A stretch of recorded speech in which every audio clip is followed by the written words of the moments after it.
Lil Cass from Aldina Block. Mexican Rob, where'd you grow up at, my man? Oh, right here in Compton. Huh? Fruit Tampa Roof. That's your first residence? Yes, sir. What's your family's background and where'd they come from? Actually, my family from out here. Really? Compton. What? What made your folks want to move to Altadena? What was the appeal? You know? He saved up enough money, man. He bought a house up there. He just was looking to get us situated at a nice spot. He did that. It's a little overwhelming, but the story goes, saying mom started saving up her nickels and dimes. And one day she said, we moving to a better house, Like, what? What's better than this? This is all we know. Yeah. What language was spoken in the house? Between my mom and my dad, Spanish. But for some reason, they both spoke perfect English. So they just, I don't know, man. They just, either I didn't catch on. My oldest brother, my oldest sister, my younger sister. I mean, my sister under the other sister. They all knew Spanish. Me and my brother, that's right above me, kind of didn't. You know what I mean? He knows a little bit, but I didn't catch shit. I went to Los Padrinos when I was young.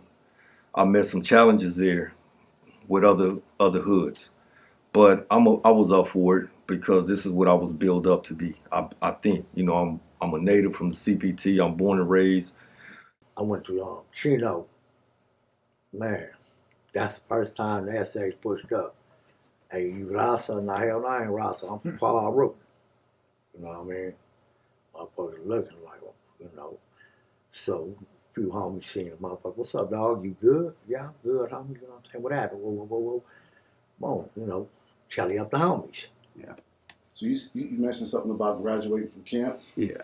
What camp was that? Scudder. Yeah. Tell us about your journey through the juvenile system as a Mexican Crip. Just introduction was, I had a little, the pressure from the Mexicans, tripping and shit. But even in juvenile hall, it was a racial thing then. The halls was probably like where I caught it the worst at the beginning. You Really? know what I mean? So, yeah. I thought usually that doesn't kick in until like YA or county jail. Juvenile camps. No, they was like, they understand it. So they was like, tripping like, but stood my ground for sure. And it was shortly lived, after I, proved to, really be with it. So it had a few fights, and I can't say I had, like it was pressure, but like I said, I got it all over with. So who you fighting? You were fighting Southsiders or enemies of Altadena? Both. Saying that drama. You got the Keyways right there, the Crips. So I was like, man, every day was a struggle. You know what I'm saying? Was Pops a Southside? Yeah, he was. From where? From CV3, man. Oh wow. Yeah. So what did he say when his kid turned Fruittown Pyru? Actually, you know what I'm saying? And he kept it clean with me, you know what I'm saying? That's why I try to do that with my kids. But he's like, man, if you're going to bang, bang. If you're going to slang, slang. You know what I'm saying? Everything don't mix. But if that's what you choose to be, by all means, be the best at it. So the house you grew up on, what street is that? Peach Street. Did Pops grow up on Peach Street? Nah, he grew up over there in Mona Park side, over that way. Oh, okay. Yeah. We mingled with them back then. Now it's it's all our war, you know what I mean? What were the race relationships in Compton back in the 80s? As far as what do you mean? What aspects of it? Like now there's a lot of racial tension. Well, not now, but like now it is. But I know what you mean. Back then, you had it. You know what I'm saying? You had that everywhere. You know what I'm saying? That racial tension. Even in the 80s. Yeah, hell yeah. It was there.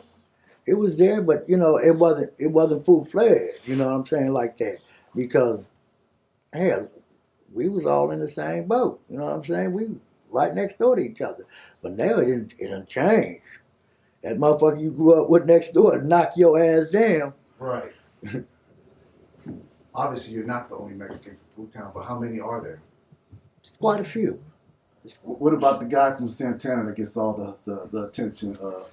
Was he an issue back then? Or on the radar back then? Not with us. They always looked at me, he's black, you know what I'm saying? I hit the county. I thought I was gonna be able to go to YA where everybody else going to, you know, YA, I'm going to the pen. But shit. Tell the people that don't know what 4300 is. Oh, that's the blood module. That was in the 80s, man. It was time. You had to be somebody to be up in there.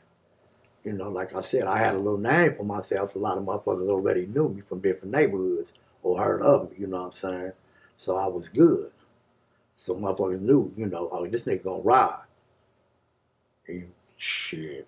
Went from there. From there, I went to Avenal. Had to beat some little nigga up from San Diego. Fake nigga. But shit, from there, caught assault on him. They sent me to Soledad. Hit Central Yard. The essays asked me, you know, so home, you know, Rasa? Nah, I ain't Rasa, huh? Paul, I'm a blood. You know, it get rough sometimes, but man, I'm a gangster. Shit. So through your whole journey through the penitentiary system, every yard you hit, you had to go through this whole... Hell no.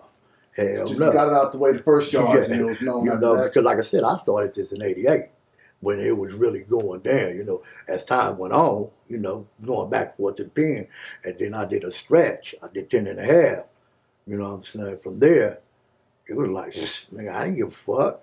Shit. Better not come at me, ask me where I'm from, am I Mexican or whatever. Give a fuck who you is. I'll knock your ass into the dirt.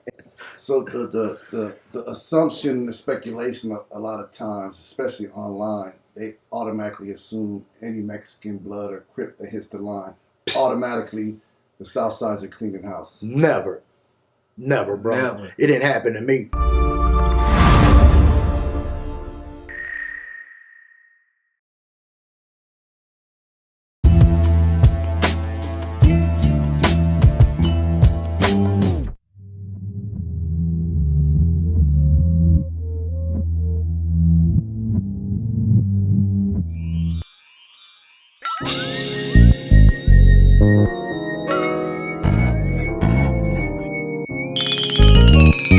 Thank you.